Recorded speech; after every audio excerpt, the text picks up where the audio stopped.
rounds, 145 pounds. Trailblazer versus Pioneer. Ronda Rousey versus Carano, a fight that no one ever thought would happen. Certainly not in 2026. It's going down in 31 days. You also saw last month that it's Francis Ngannou versus Philippe Lins. The lineal MMA heavyweight champion of the world returning to mixed martial arts. Le Prédateur, Francis Ngannou, against the streaking Philippe Lins. And we found out very recently, among a sea of other announcements, that it's the true BMF champ versus the king of violence, Nathan Diaz versus Mike Perry, also on this card. Those 6 fighters. That's the fight I'm excited to watch. They'll be competing next month at the Intuit Dome in Inglewood, California, and tickets obviously from Stockton. Now, but they're moving fast. So go to Ticketmaster.com if you want to snap them up. If you want to be there, if you can't be there, again, Netflix is the place to be. 325 million subscribers will have access to this. No pay-per-view required. It is going to All right, let's get to it. Come on, Ariel. On May 16th in Cali. Now, I'm going to introduce these fighters. I'm going to talk to these fighters. The media in attendance are going to talk to the fighters as well. It is going to be electric, but as I said, we're leveling it up. Some new faces are here, and so it is my absolute honor to welcome back to the world of MMA another trailblazer, another pioneer. This guy has been in the combat sports business for maybe 5 decades at this point. I don't want to age him. He's forever known as the babysitter to the stars. He is the incomparable Bert. He is the pride of Brazil. Philippe Lins. All right, we'll hear the walkouts. I want to see how big of a pop everyone gets. Obviously, Lins. No one's here to see Lins. No offense. 18-5. I haven't seen any of his fights. I don't even know if he's good, to be honest. So massive opportunity for him, and of course, his opponent is, as I said earlier, the lineal MMA heavyweight champion of the world, the baddest man. Francis Ngannou. Let's see if he says it Ariel's way. Las Vegas, Francis. With his team as well. Oh my gosh, it's so great to be in the presence of Le Prédateur, Francis Ngannou. Ariel just pulls out all his French when he's talking about Ngannou.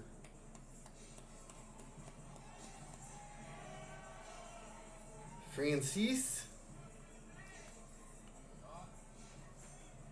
I'm excited to see Ngannou fight again. I haven't seen him fight in a minute. He hasn't been that very active. Introduce these next 2 fighters, because we've seen these guys already, but we haven't seen these next 2 in the same vicinity at the same press conference, about to fight each other in 31 days' time. First, let's talk to the man who originates from Flint, Michigan, now training out of Florida. You know that he is one of the most colorful, eclectic, entertaining fighters in the history of MMA. He left the UFC several years ago and then really started to make a name for himself in the world of bare knuckle fighting, and in doing so became the originator, the founder of the King of Violence title. He is still the reigning, defending King of Violence champion. He is the platinum one, Mike Perry. I like Mike Perry, but he's going against Nate Diaz. He's going down. That's just how it goes. Oh, that's cool. He's wearing a Nick Diaz shirt. All right. Showing the respect. I like it. Great to see Mike Perry as well. And it is so very exciting to welcome our next guest, MMA royalty. Let's hear this pop. Nate Nate better get a pop. Of mixed martial arts. What more can you say about this man? You know he hails from the 209. You know he hails from Stockton, California. You know he is often imitated, never duplicated. You know that people try to copy his style and his ideas. You know that he came up with the BMF title and, in my opinion, still holds that belt till this day. He is the originator of the BMF title. He is the real BMF. He is the one and only Nathan Diaz.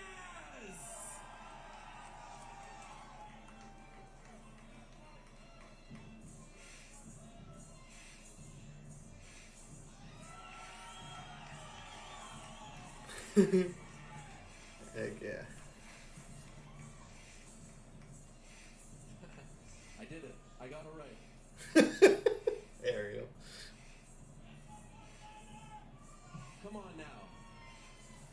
not surreal?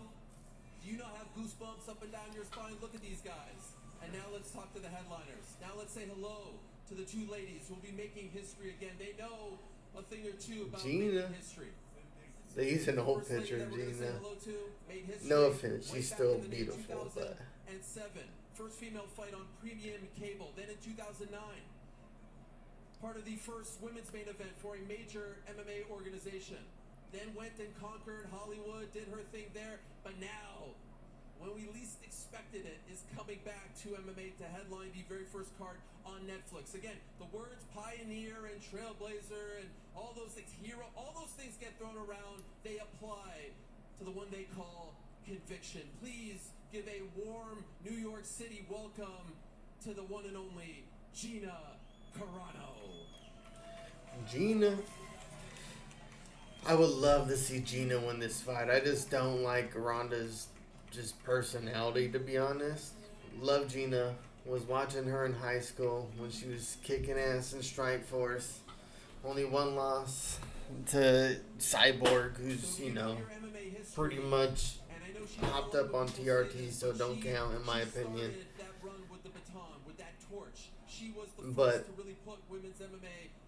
I have a feeling Ronda's just gonna judo toss her and armbar her early. That might be a current picture actually of Gina. She still looks good. She has to be 40 something. Now. The women to the octagon, and in 2013 in Anaheim, California, she made history, winning the first ever women's MMA fight to ever take place in the Ultimate Fighting Championship. And then she went on an incredible run. And then she went on to conquer the world of pro wrestling. And then she became a wife and a mom and did her thing. And then she brought this fight to Netflix. Please, everyone, say hello to the Olympic bronze medalist, to the former UFC women's bantamweight champion, to the former WWE champion, to the one and only, to the often imitated, never duplicated, I'll say it once again. Ronda's cool with both Gina and Rousey, so I wonder who he's going to be going for.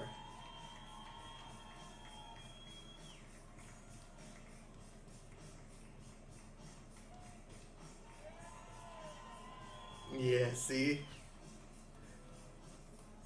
Oh. Ron ain't bad after all. I'm just kidding. Look at this. Take all the pictures, look at this.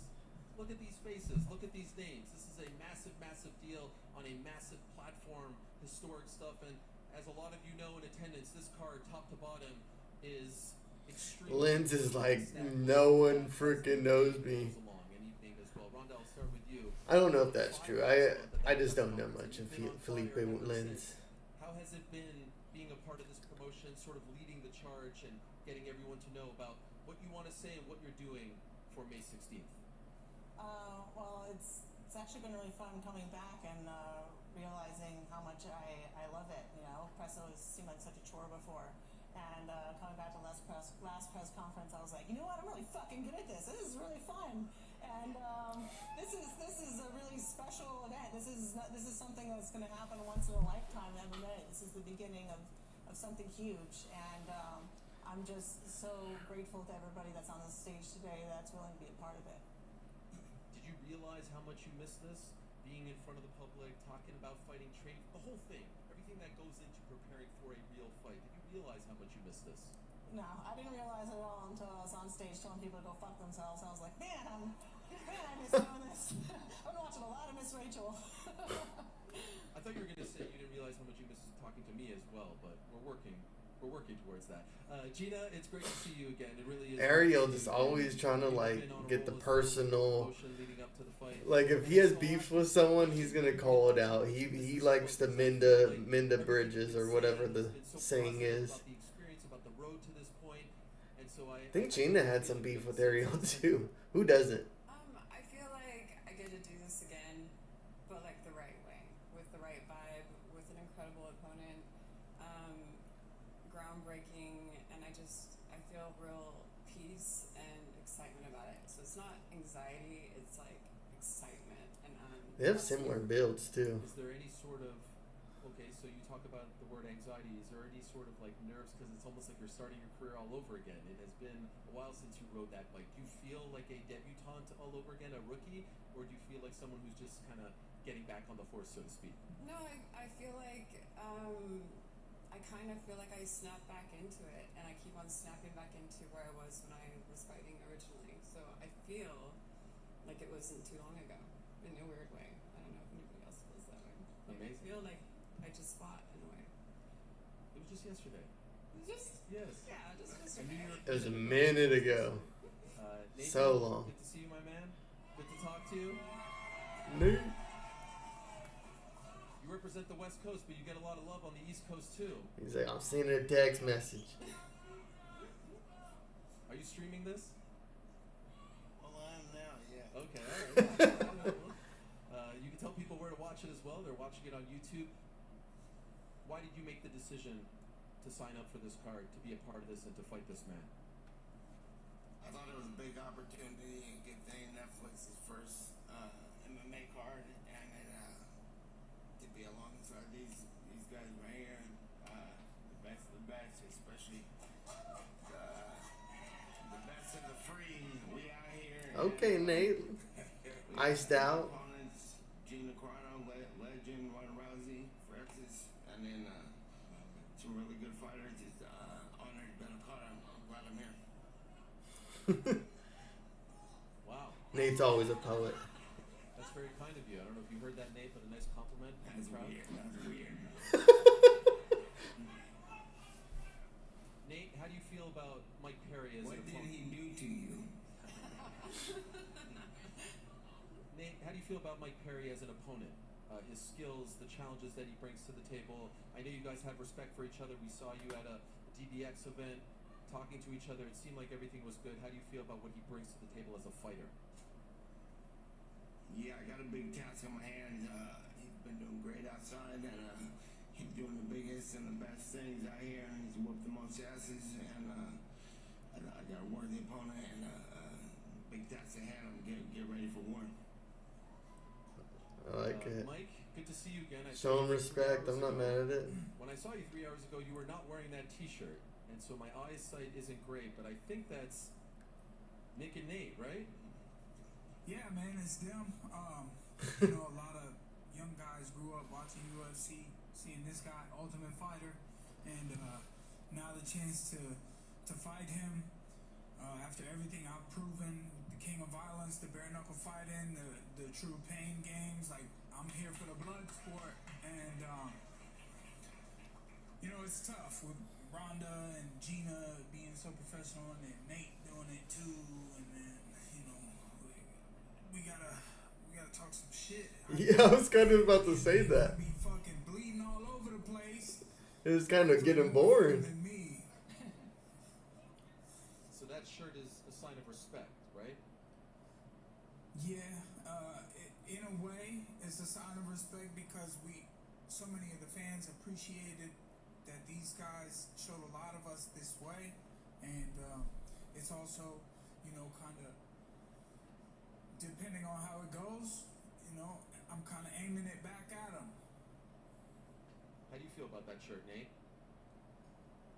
It's a nice shirt. I agree, by the way. Nate hates press Paul conferences. Cease, He good to see you again, just, my friend. he's like, how do I get out of here? Yes, I saw that you laughed when Nate said, you know, these are the free fighters. That seemed to have resonated with you. Can you tell us why? Or is the reality? Can you count how many fighters out there are free and can be in this sport? We were just talking about it. I'm like, okay, this is the opportunity that so many fighters would have liked to have. Yeah. Which of them would be able to like take it if it was given to them? You know, because maybe they are stuck in a contract that for most they don't like.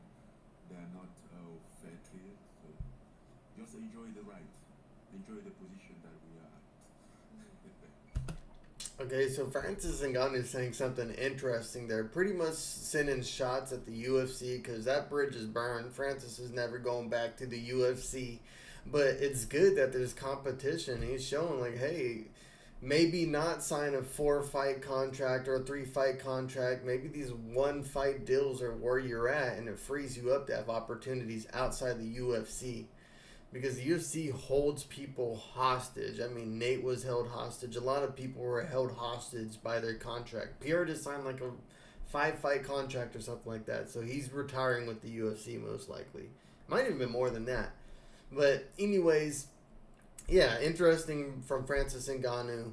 Just kind of saying, hey, UFC's not always where it's at. There's some opportunities outside the UFC. And now with Bare Knuckle, with MVP and Netflix and all them doing these pop-up events and these, I don't really want to call it the super fights or, you know what I mean, like the circus of fights, but they are fun and there's a place for them. And I've been having so much fun with these random mismatch of old school fighters, new school fighters. Just, you know, it's just been interesting. YouTube may have started it. It may have been very corny at first, but it's getting to a serious place, and I'm here for it. We got a card. It's funny, when the White House card first got announced, people were saying that this card might have been better. It's not better than the White House card, especially now that Ho Kick and Derek Lewis has been added to that card. But it's going to be a fun card. I'm going to tune in. I mean, have to. Especially for Nate and Mike Perry. That's just going to be a banger. You know what I mean? And then obviously you got two old school vets. You got the real starter of women's MMA and Gina Carano. And then you got who put women's MMA on the map, and Ronda Rousey. So that fight had to happen at some point. I wish it happened more in their prime, like it was supposed to and should have happened. But hey, even better, we're getting it now. Your challenge on May 16th is a very interesting one, because every one of these fighters, up until they're Hall of Fame fighters, household names and whatnot. Philippe is almost like, the mystery opponent, if you will. He may not have the resume or the accolades that they do, but very, very tough. Like I said, was on a winning streak when he left the UFC, PFL tournament champion. Do you feel like he's the one that could sneak up on you? Like, you really have to pay attention to this guy, because maybe not everyone's talking about him, and they all say, oh yeah, you're going to roll right through him, but he presents a lot of challenges as well. Of course, he represents a lot of challenge. I think we did a lot of mistake thinking of fighter as a household name. It's not about household name. There was a day that I wasn't a household name, and I was still a dangerous fighter for any of my opponent.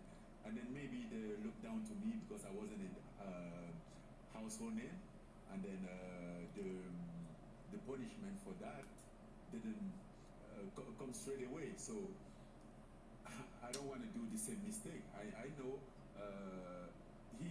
I think we are talking in the guy that he's more in a position to come after me than I'm in a position to go after him. So it's basically like my place, what I have. So, and I'm not willing to let him get that, So it's kind of like a tricky thing. People undermine the motivation, the purpose that someone will have to fight. The reason why somebody will fight, and then just think of the name. Name doesn't fight. People fight, at least fight. And I'm sure, he's been in the gym, training, even before this fight. He was training every day. So, yeah, I better be ready before find out about that household name. Very well said. Philippe, you had a chance to be around Francis last month in LA, press conference, photo shoot the next day. It's a big guy. What type of read did you get on him? What type of vibe did you get from him? Yeah, it was a very good energy to face off Francis. He's an MMA giant. I respect him. Well, first of all, be in New York, Manhattan, Times Square, bring me great memories. In 2018, I become a heavyweight champion here, so it's amazing to be here again. And my next fight is gonna be the most important fight of my MMA career. It's gonna be the biggest opportunity I have in my hands to be the best version of myself. Every day, every training session, every week, understanding better what I need to do to beat Francis Ngannou. all respect to him. You need a gun.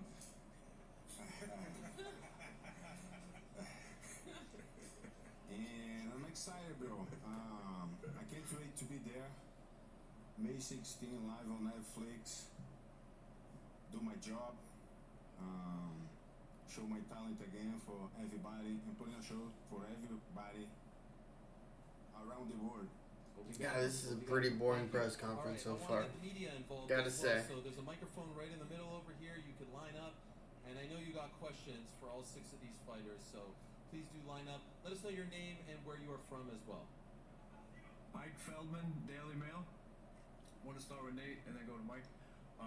Nate, appreciate you very much. Just heard the excellent interview on Theo Vaughn with Chris Avila. Excellent stuff. It's a funny skill-wise, where do you podcast. feel in what areas that you're better than Mr. Platinum Mike Perry? I think I'm better than everybody everywhere. Except for I can wrestle. Drop the mic, bro. And Mike, since you fought in MMA, you've been just excelling in the boxing world, bare knuckle boxing world. Drop the mic. Do you believe that you possess the power to stop the unstoppable? Yeah, I believe I'm gonna hit Nate like he's never been hit before. I understand he's very experienced, but I believe the way the momentum is rolling, the youth I have on my side, the speed and power I have, and the energy. So, I'm looking to hit him harder than he's ever been hit, give him something he's never felt, and I think I'm better than everybody everywhere too. So, let's go. Appreciate you guys. Thank you very much. All right, next up. This is Katia Vega for Bro Bible. My question is for Nate and Mike Perry. First for Nate. Everyone has Mike questions has for said Nate to and you, Mike. But you have made your career living in it. So who actually owns that space when the things get ugly in the cage? I don't understand the question. So you're both known for knocking people out. Yeah. When things get, tense and tight, and Well, that's not true for Nate, but he'll wear you out. The knockout game is concerned. Hopefully, I got that right. Yes. Yeah, he hits hard. He's got a knockouts and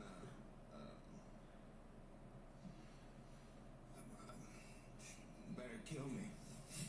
Yeah. My question for Mike. Nate fought for the BMF. You became the king of violence. So who's the real one? Real quick, side note. I don't know how the betting odds are leaning towards Mike Perry being the better fighter. I mean, we've seen them both fight the competition they fought. Nate's fought higher competition, has done well with everyone. Almost knocked out Leon Edwards. They both fought Jake Paul, and Mike Perry got dominated in that fight. Where a lot of people, I'm saying this because I'm from Stockton, would argue Nate could have won that fight or would have won that fight if there's a couple more rounds, which I thought so. I thought it was going in Nate's favor, to be honest. It looked like Jake Paul was gassing, and that's, if you don't stop Nate, he's going to keep coming. If there were no time limit in fights, the Diaz brothers would be undefeated. But the fact that people are favoring Mike Perry in this fight absolutely blows my mind. I mean, Jake looked better in a boxing match versus Jake Paul. I know that doesn't say much, but I believe Jake's the better boxer. He's trained with professional boxers. He has a pro boxing record. He trained with Andre Ward at one point. You know what I mean? Nate's a great boxer. And then when it comes to the ground, let's be real. Like, Nate Diaz has the ground game all day. So people thinking that Mike Perry's going to sit there and outbox him, yeah. Like Nate said, you're going to have to kill him. So, that's just my 2 cents on that, but I'm a little biased. I mean, May 16th, we're gonna collab them, and one of us is gonna walk away with both. I'm gonna walk away with both. I'm the real BMF fight. That's what people called it. When this fight got signed, they were excited to see the fight that they didn't get, and now they're getting it. And I'm gonna be all over this motherfucker like white on rice. I can't wait to. What was that? I said I can't wait to see them. Yes, I think we all agree. By the way, the BMF title, came from you. You remember remember when you fought Anthony Pettis, King of Violence. Is there another title, perhaps, on the line here between you two? RNS. Anthony Pettis, was he talking about Masvidal for the BMF? I'm so confused at what Anthony just Real said. shit, bro. Real shit. All right. Oh, unless it's Put it up okay. on the line. Put it on Mike Mark, Perry go ahead. must have fought Anthony Pettis in a bare knuckle. I don't remember that fight. Gina and Rhonda, since this has been announced, have you run into anyone or people saying, I didn't think I'd ever see you fight again? That was particularly, sort of meaningful to you that, I'm glad they were interested in that I'm actually doing this again because, they might have missed me the first time or they just never thought they'd have a chance again. I think I needed everybody to give up on me fighting again for me to know I was coming back to fight just for me. And I think that fighting became about everybody else, and that's what started to steal my joy from it. Yeah, I guess I get it. I just didn't want to be there. And Gina's the one person that ignited that fire in me again. You didn't want to be there because you were getting your ass whooped. Let's be real, Rhonda. But because everybody gave up on it. Rhonda, I feel like had this like vision of her career where she was gonna go undefeated, be dominant the whole time, and she ran into some real killers. You know what I mean? And Holly Holmes knocking her out with a beautiful head kick, and then of course Amanda Nunes just destroying her. I mean, she realized that she wasn't untouchable, and I think her ego just got shattered where she couldn't face the media anymore because she like talked with such a dominance that she just ran the sport and had this just, I don't know, she just talked with a lot of vibrato, and yeah, she got humbled. Simple as that. So yeah, saying she's coming back for her and she left because people were expecting her to fight or wanting her to fight, and she didn't want to do it anymore. She didn't want to do it because she got whooped a couple times, and it wasn't fun anymore. She wanted to be this dominant thing. She didn't want to have to fight for the belt and work her way back up the ladder. She's like, peace out, I'm going to Hollywood and WWE, and fair to her. She probably saved herself a little bit of CTE and made some money, and yeah. So, can't fault her for it.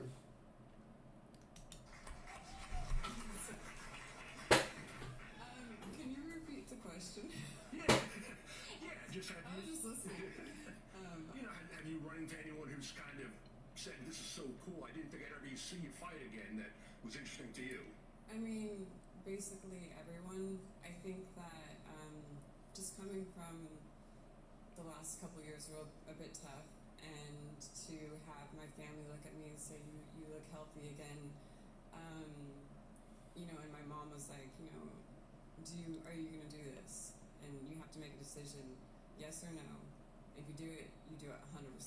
And, before I don't think a lot of people like to see me fight, but I think that, I've never felt more close to God than I am fighting. And I've never felt so myself, because all of the impurities and all of the bullshit goes away, and you really have yourself in there to face your opponent.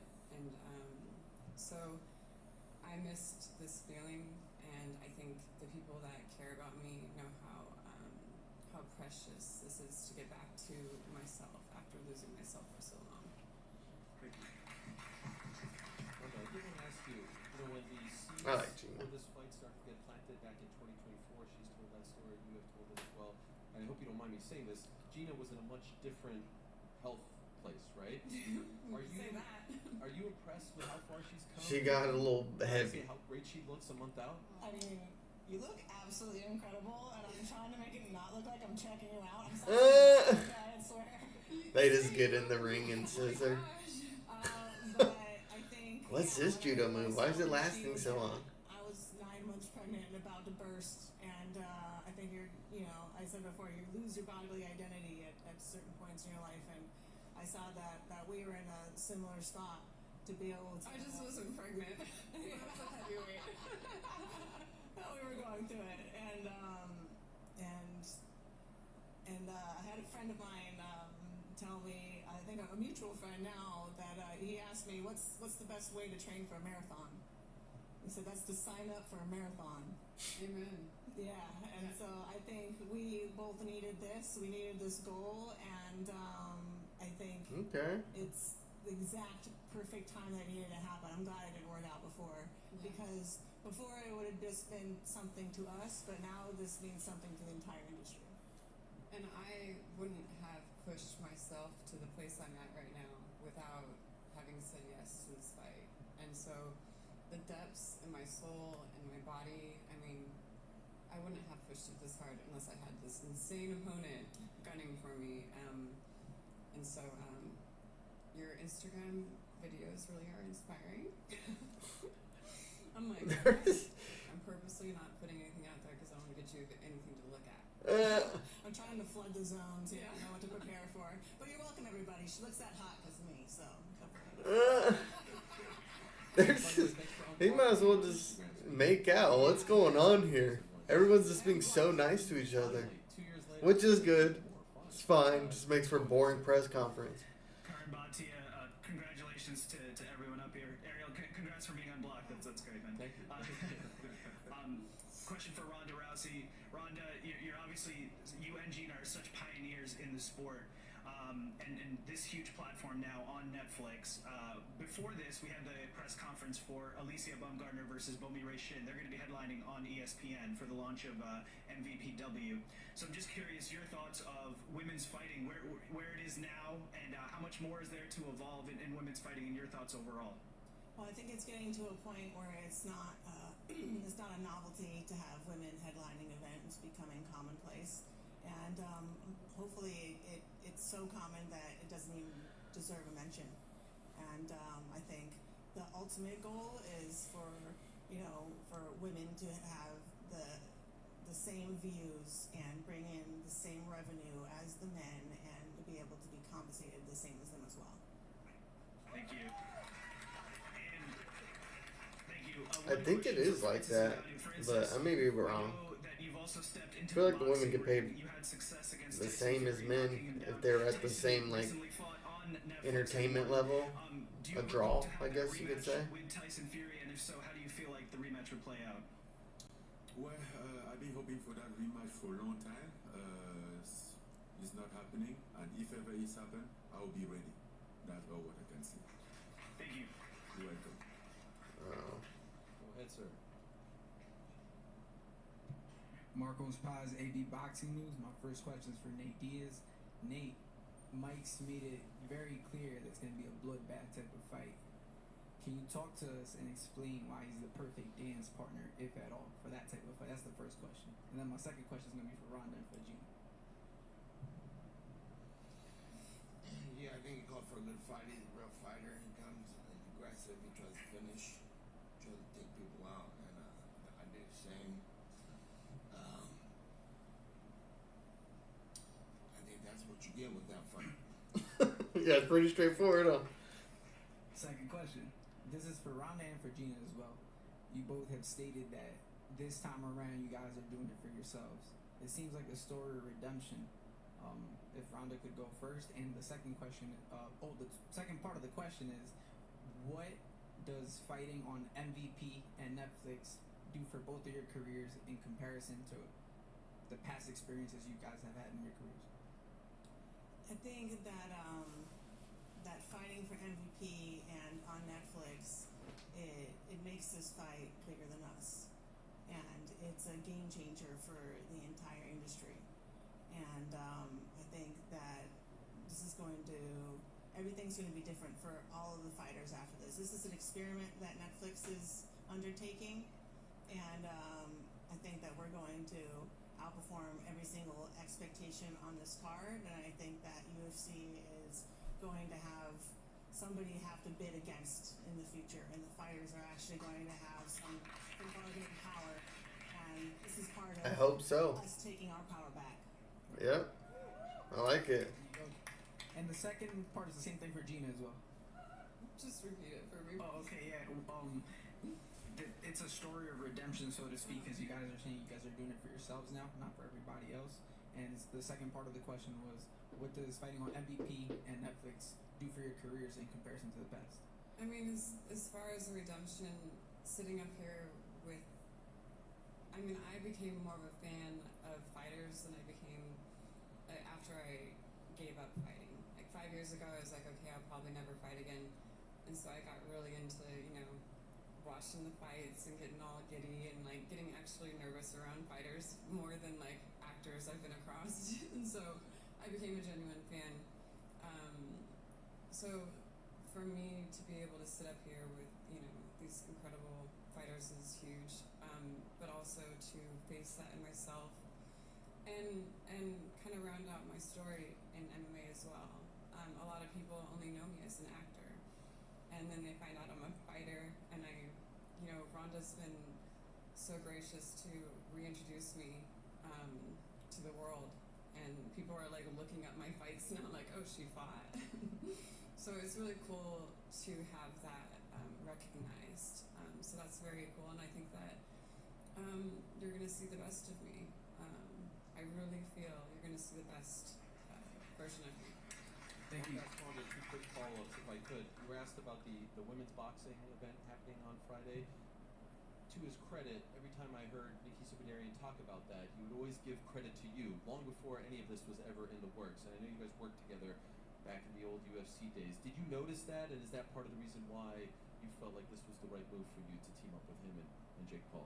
I mean, it wasn't just because he was saying nice things about me. No, but I think it was actually because of the Ariel's so I don't know if he purposely does those jabs, but Ronda Rousey's very defensive. So yeah, if you're not just like straight praising Ronda Rousey, she hates you. And Ariel sometimes slips in his true feelings. That Mike Tyson had something still that everybody misses, even at 60, and they put on the most viewed combat sports event of all time. And I knew that me and Gina bring something to the table that people miss, and it would be a huge success. It wouldn't be nostalgia bait or a cash grab. It's something that is a vacuum has been left, and I think we need to remind all of the women and everybody in the sport to not just be comfortable with their place. And you need to demand your space and demand your opportunities and try to aim for more. I think everyone's content with what they have, and seeing what MVP was doing and showing people that they can do more than what's being done. They have the same mindset that we do, and they are obviously the perfect partners. Also, I'd be remiss if I don't ask you. I saw a podcast recently, Death Row MMA, hosted by Jorge Masvidal, and Kayla Harrison was on, and she was asked about this fight and was quite dismissive of the fight, and I believe she referred to you as, quote, and I love Kayla and I love Jorge as well, but she did call you irrelevant, and so I was wondering if you saw those comments and what you had to say about them. How are you going to talk about someone who's relevant when all you've done is talk about her your entire career? Yeah. Me or Hey, okay, gotcha. I just want to make sure. But I wanted to give you a chance to respond. Me irrelevant or Gina irrelevant? I think she just dismissed me, but she called you irrelevant, and I was like, but you've been talking about Ronda your entire career, so I mean, obviously that's not really irrelevant. Right. Well, I mean, Gina is so relevant that she's the whole reason that the 145-pound division even exists. And I am so relevant that the only reason she has a job at the UFC is because of me. And Kayla is so irrelevant that she couldn't even keep the 145-pound division around. And honestly, she's just sour because no matter what she does or what she accomplishes, she can't change the fact that she has the charisma of a wet towel and will always be in me and Gina's shadow. So the next time she wants to talk shit, she should look down at her feet and consider who paved the road that she's walking on. Oh, right. She can't look down at her Okay, Ronda's giving. holding on to the belt and a neck brace.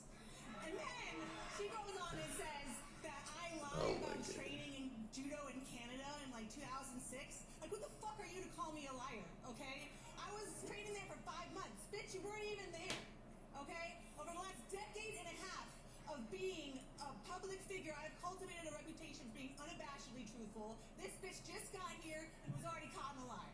What did she say after she won the belt? She said, oh, I'm never going to say anything bad about Ronda. She took care of me when I was broke in Japan and bought me groceries. How about you shut the fuck up and eat your groceries?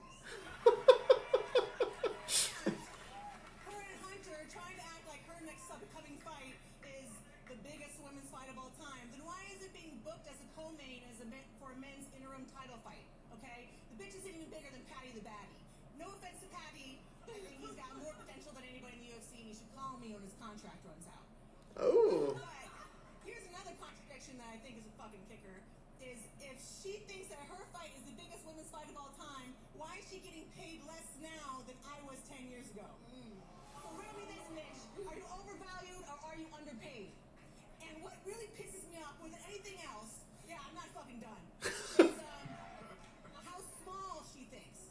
This is not just the biggest women's fight of all time. This is the biggest MMA fight of all time. It's going to get the most views on the biggest platform, on a part with the biggest stars, and it was all assembled by, and will be headlined by, two women who dare to dream big. And this dream is going to bring more opportunities and greater revenue share to fighters than they've ever had before, because this fight is bigger than just me and Gina, and it's bigger than anybody on this stage. It represents an unstoppable force of change in this industry, spearheaded by the fighters themselves. Bet your fucking asses is the biggest MMA fight of all time, bar none. It's funny that the most energy from this whole press conference is taking shots at people outside of this fight. Like, they're all just like kissing each other's ass, but they're all fighting towards the UFC and like talking shit on the UFC, and I love it. That was a fun little outburst by Ronda Rousey, the most emotion she showed yet. But it almost is like she's the president of whatever this is. You know what I mean? It's cool that she's trying to lead a way for fighters to make money outside the UFC, and a lot of that is helped out by Jake Paul and MVP and that type of stuff. But yeah, if Netflix continues to do more cage fights, more MMA, more of these type of events, UFC better count their money, because it's not going to be around long. They're going to lose a lot of big names to these other organizations. I think there should only be one fight contract. So one fight deals pretty much. So they could hop around, find the UFC, fight in these other fights. But then that kind of messes up the UFC's whole idea of what they built, like a ranking system and this cohesionness in their clothing. But to be honest, for me, the fan, I feel like that sucked the soul out of the UFC. And this change is good. I mean, I want to see the UFC sweat. Maybe we'll get some better opportunities for the fighters. But, yeah. It's hard to talk shit on the UFC after that last card, though, because those were bangers. But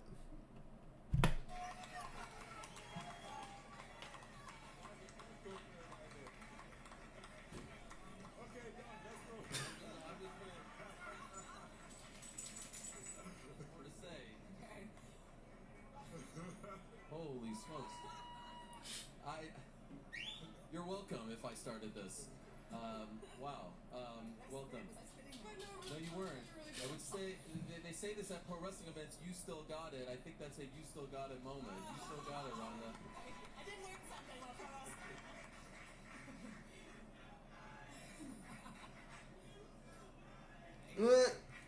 Speaking of chanting, by the way, not trying to embarrass anyone, but I do believe tomorrow is a very special day. Birthday? Yes. Birthday, Nate. Can we get a happy birthday for Gina and Nate, both born on April 16th?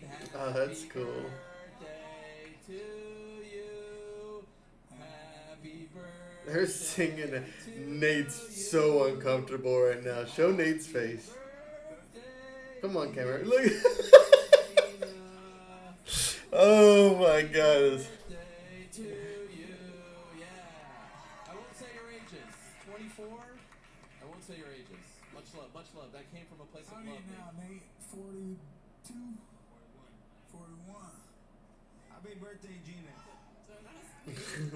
What? What was that, Nate? I said happy birthday. Happy birthday, twin. Amazing. Look at this. Look how we changed. All right, go ahead, sir. David Potter with Fight We're Live, and happy 25th birthday to you, Gino. No problem. So this question's for Rhonda and Gina. And by the way, thank you so much for coming back to the sport, and thank you very much for competing. Rhonda, when you were speaking at the press conference, you spoke so many truths. Right now, the current status quo, and you guys have disrupted status quos for your entire career. Higher ticket prices for fans, screwing over fighters as far as fighters pay, all that nonsense. What does this fight mean to you guys as far as creating a new status quo and creating a new normal? I think it's really important that we raise the ceiling, but also that we raise the floor. And one thing that I'm really proud of in this fight is the absolute minimum that anybody will walk away with, even if they don't have like a big long record, and even if they lose, is $40,000.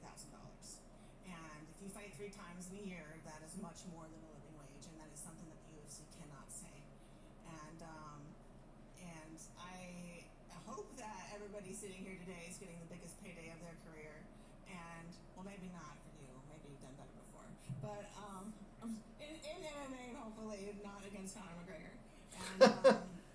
And I hope that after this event, we can keep raising that ceiling higher and higher and higher until it is on par with the highest level boxers, because that is really where the holy grail, I think, for us is, and this is just the beginning. For you, Gina? Why does Mike Perry look disgusted? Did he not make good money? I got paid $120,000, and I was like, woo! Oh, nice. My first professional fight, I got paid $1,000, which, you know, amazing. To see how far the sport has come, and Ronda just like knocked a bunch of those doors down. But then to be sharing this, a new, you know, door together. Like I knocked some doors down, she knocked some doors down, and now we're knocking doors down. This door down together is just, I don't know, it's just magical. I remember hearing that you got paid 6 figures to win a fight. I was like, she got paid 6 figures to fight. That was like my goal for the longest time. Like, man, one day I'll get paid. They're just kissing each other's ass. Let's talk about the UFC some more. That's how everyone gets riled up. You know, we just take it, we push it as far as we can, and the next person pushes it as far as they can, and hopefully through this event we can inspire somebody else to push it even farther than we have. Yeah, absolutely. Mr. Ngannou and Mr. Diaz, would you like to share with us what you guys are talking about over there? Oh my God, is he like the teacher? I want to say my first MMA fight was free. Free? Yeah. What about you? I get two tickets for 20 euro. Wow. And it was a tournament. You've come a long way. What about, do you remember yours? 500. 500 bones? Not too bad. I was rich that day. I was rich that day. Yeah, you were. Yeah, you were. By the way, Nate, I'm always curious about your take on the industry and the sport right now. There are some fans sort of lamenting like they need a shot in the arm, and I think that's what this represents to a lot of people. How do you feel about the sport these days? It's going good for me. Broken record. I don't like to repeat myself. I was starting that shit years ago. I thought I was leading by example, by saying what it was, and nobody followed the lead. And I had to leave them behind. So. Do you feel like now people are following your lead?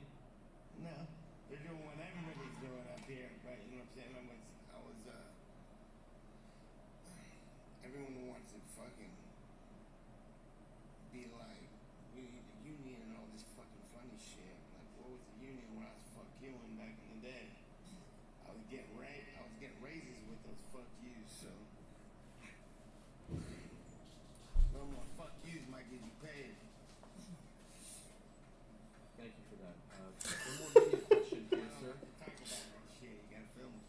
I think he has been a leader. He's just not admitting to it. And everybody on the stage is a leader because they took a stand and they said no and that they're worth more. And the reason why we're all here together is because all of you led the way in your own way. And you know how many raises I got for saying fuck you? More than doing what I was told. I said too much. I don't know if everyone can get away with that. I think you have a special ability to do so, but it is a good life lesson. Go ahead, sir. Andre Loman with Corner Man Boxing, and my question is for Francis Ngannou. Champ, you competed in the prestigious heavyweight division against Tyson Fury and Anthony Joshua. As a prize fighter and pugilist, what helped you grow the most? What lesson and can we expect a knockout on May 16th? What's the definition of prize fighter? The definition of getting paid? Well, you tell me. No, you say it, so I want to understand properly to answer you. Well, a pugilist, somebody that competes in combat sports and gets a prize, gets paid for. You don't do it for free like you did the first bout, right? No, but who does it for free? Because if somebody does it for free, then I will tell him to check himself because something must be wrong with him. But what did you learn as far as a combat sport, combatant? What did you learn from that boxing experience that'll help you grow in the MMA? Well, I think it's the same thing everywhere as an experience. You know, you cross over, you learn something, you start something someday, you learn from it, and then you keep growing. You know, tomorrow might be something else. I'm still learning something else today, maybe how to do some business. A life in general is just a matter of learning. You know, we keep learning, we keep improving, and then we keep. The good thing is that we lay on our past experience for whatever we are doing next. So yes, it does help me understanding better and also appreciate what I'm doing. You know, and the good thing about it is just like everybody here, I was doing it as a free man in the free position. So I think I enjoy it more as I'm enjoying this one now. I enjoy fighting now that I was enjoying my last few fights, you know, because now I'm in peace. I'm just here because I want to fight. I'm not here to fulfill something to please somebody because I need something. No, I'm just here because I want to do this. And then just like all those guys, which is the great position to be, and I wish so many other fighters can have the opportunity to put themselves in that position that when they only fight for the pleasure but not for the pressure. And can we expect a knockout in this next fight, or what do you think? Well, to be honest, from my side, I'm working on it now. It's gonna be two of us. It depends on what he's gonna have in hand. We're gonna figure it out, but that's my goal. Thank you, Thank you, sir. Appreciate it. Welcome. Philippe, I want to give you an opportunity, like I did a month ago, to say something to your fans in Brazil, who I know are excited about this opportunity for you, so you can say anything you want to them in Portuguese. Português. Fala, meu pessoal do meu Brasil querido. Queria mandar um abraço aí para vocês, por toda a torcida, por todas as mensagens que vocês têm mandado aí para mim. Muito obrigado de todo o coração. Queria fazer mais uma vez o convite de vocês estarem acompanhando esse grande evento de 16 de maio, ao vivo na Netflix, com essas grandes estrelas aqui. Eu, brasileiro, lutando, Júnior Cigano, Adriano Moraes também, a irmã de Poatã vai estar lutando também, então vamos fazer aquela torcida aí, vamos comparecer, assistir todo mundo junto a esse evento para que a gente possa sair vitorioso e prestigiar esse grande evento. Okay, so before you continue, so I need to mention that he's not the only one having fan in Brazil. I have a lot of fan in Brazil. Okay. A huge fan base. So I don't want to attribute that to only Felipe or something, you know. So I want to take the opportunity to thank all my fans in Brazil and keep on going. I'm coming even at your fans. Please, but you have to talk to them in Portuguese. That's part of the deal. What? Speak to your fans in Brazil in Portuguese. I'm working on it. Okay, all right, fair enough. I don't speak Portuguese, but I understood a few of the things you said there. Some of the other names on this card, Robles de Spine against Junior Dos Santos. What a great fight that is. Can't wait for the American debut of Saladin Parnas, the two-division champion who tried for a third in unprecedented fashion over at KSW, coming over against, I think, a teammate of yours, Gina, Kenneth Cross. Big opportunity for him as well. The undercard is great. Muhammad Makayev against Adriano Moraes. Top to bottom, we got Chris Avila on the undercard as well. So it is a top to bottom, tremendous fight card. I want to give the final word to Mike Perry, if I can, because you're a late addition to the card, if you will. What version of Nate Diaz do you expect to see in 31 days' time? Well, he sound pretty tough over there, saying I better fucking bring it and shit. You know, I'm gonna bring it. I mean, it's cool. We're here with Gina and Carano. Ronda really brought, when she started talking about, you know, it's her against the industries, and it's really cool to be on this and be a part of that, with people getting taken advantage of across business. But you know, and they talked about the money, and I can't help but say that I thought, fuck the money. We gonna fucking getting in the middle. That's where it's at. Mike Perry just wants to fight. So that's my final thought. In the middle. I appreciate that, Mike. Wow. Amazing stuff by all 6 of you. We're going to ask the fighters if they can go to their respective sides here. And in a matter of moments, we'll have them face off in front of you. Again, May 16th, live and exclusively on Netflix. Thank you so much, Rhonda, Nathan, Francis, Gina, Mike, Philippe. Tremendous, tremendous stuff. And we are just 31 days away. Ticketmaster.com is the place that you could get tickets for this fight if you're in the Los Angeles area. Intuit Dome is the place to be, home of the LA Clippers. They've got a big one coming up Are they tonight. facing off? And without further ado, let us call to the stage the man who put this whole shindig together. He is the CEO of Most Valuable Promotions and the co-founder of the promotion as well, Mr. Nikisa Badarian. I don't want to hear from him. Is for the Lineal MMA California, Mike Perry, Nathan Diaz. Okay. Mike seems a little more into it, but Nate always seems like disengaged until the fight. So, I'm hoping that's the case.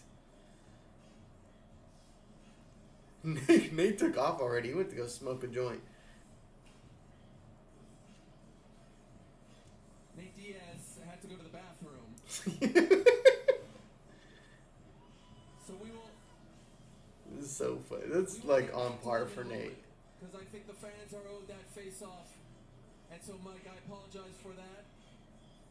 But how about this dude right here? How about the king of violence right here? How about the man who went to BKFC, won every single fight over there, did his thing, stepped up, fought Jake Paul, and now is returning to mixed martial arts to fight Nathan Diaz. Nate's gone, Ariel. Like, what are you doing? Stage on May the 16th. He is on his way. He is on his way. I've done enough killing of time. Okay. Here's Nate Diaz. Let's see. Give it up for the true BMF, Mr. Nathan Diaz. Hope he washed his hands.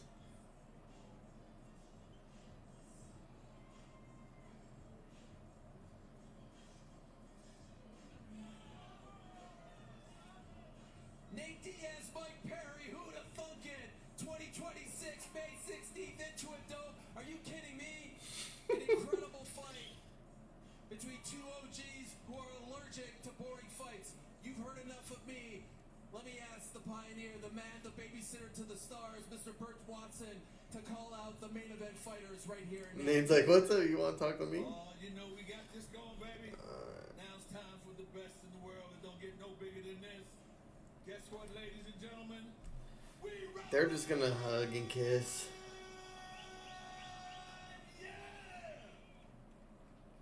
All night long, man. Ronda Rousey!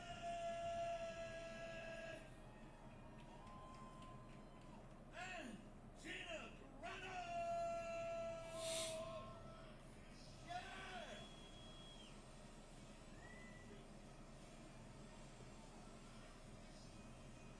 All right.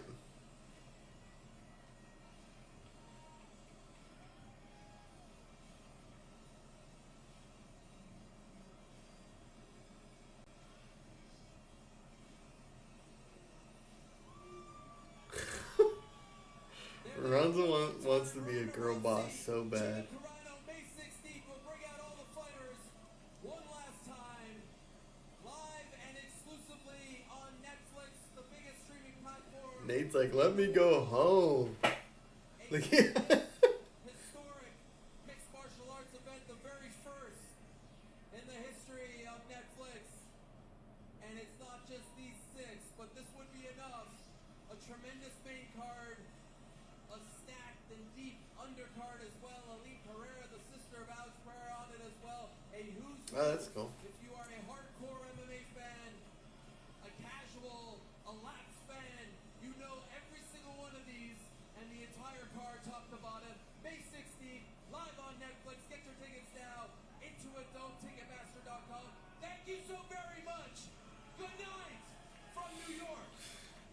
All right.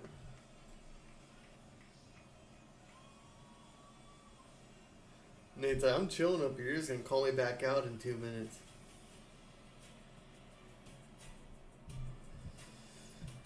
All right. Well, that's that's that. Pretty boring press conference, to be honest, besides a few key moments, fun little moments. A lot of shots at the UFC. But, yeah, it should be a fun, exciting fight.